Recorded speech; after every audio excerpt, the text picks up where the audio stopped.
Chapter 9, Think and Solve. Show that the gravitational force between two planets is quadrupled if the masses of both planets are doubled, but the distance remains the same. Again, this goes back to the formula that whatever the initial masses were, it's now 2 times m1 and 2 times whatever the initial one for m2 is. And so you have an additional times 2 or times 4. And so you end up with 4 times the original force. From an algebra point of view, you have, if the initial mass is m1 and m2, then the force is g m1 m2 over d squared given what Hewitt writes, or r squared given what I generally write. And then if you double that, so the mass of planet 1 is now 2 m1, mass of planet 2 is 2 m2. And so it's big G 2 m1 times 2 m2 over d squared. And then if you bring those, the order in which you multiply doesn't matter. This is known as the commutative property of multiplication. And so 2 times 3 is the same as 3 times 2. So I can just rearrange all the stuff that I'm multiplying on top and bring the 2's together, which gets you the 4. It's just a slightly different way of looking at it. Problem 41. Show there is no change in the force of gravity between two objects if the masses are doubled and the distances also doubled. So we just talked about if you double the masses of each object, then the force is 4 times as much, but now you're dividing by twice the distance, and don't forget you're squaring that 2 on the denominator, and so that gets you a 4 there. This is sort of similar to what we did in plug and chug problem number 34. 43, some people mistakenly believe that astronauts who orbit the Earth are, quote, above gravity.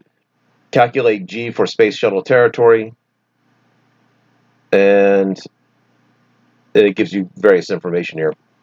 So the biggest trick on this one, first off, let me address the issue, and I think this actually is a conceptual question later on, but you're never above the gravity, that the Earth, the only way that you can be beyond the gravitational pull of Earth, or the gravitational influence of Earth, is if you are so far away that the gravitons have not had a chance to get there yet. And so, since they travel at the speed of light, you would have to be farther than the age of the Earth times the speed of light. That's the only way you get beyond the gravitational pull. Now, the gravitational pull gets weaker and weaker, but do recognize that if there was a limit to how far the gravitational pull is, the moon would not orbit the Earth. The moon needs the gravitational pull of the Earth. The moon would just go in a straight line, or beyond that, it gets kind of, there's less hardcore evidence like that. There are some much more subtle bits of evidence where the other planets are affected by the Earth's orbit. And matter of fact, that's how they discovered they discovered Pluto, because Neptune's orbit was slightly off from what they predicted, and the only way that they could explain it was if there was another planet just slightly adjusting Neptune's orbit. So, something to keep in mind. Now, the big trick mathematically for this is the distance from center to center. So the distance would be the radius of the Earth plus that extra 200 kilometers. Now, a kilometer is 1,000 meters. So you're taking the radius of the Earth, which he now has 6.38 times 10 to the 6th, or 6,380,000, and you add 200,000 to that.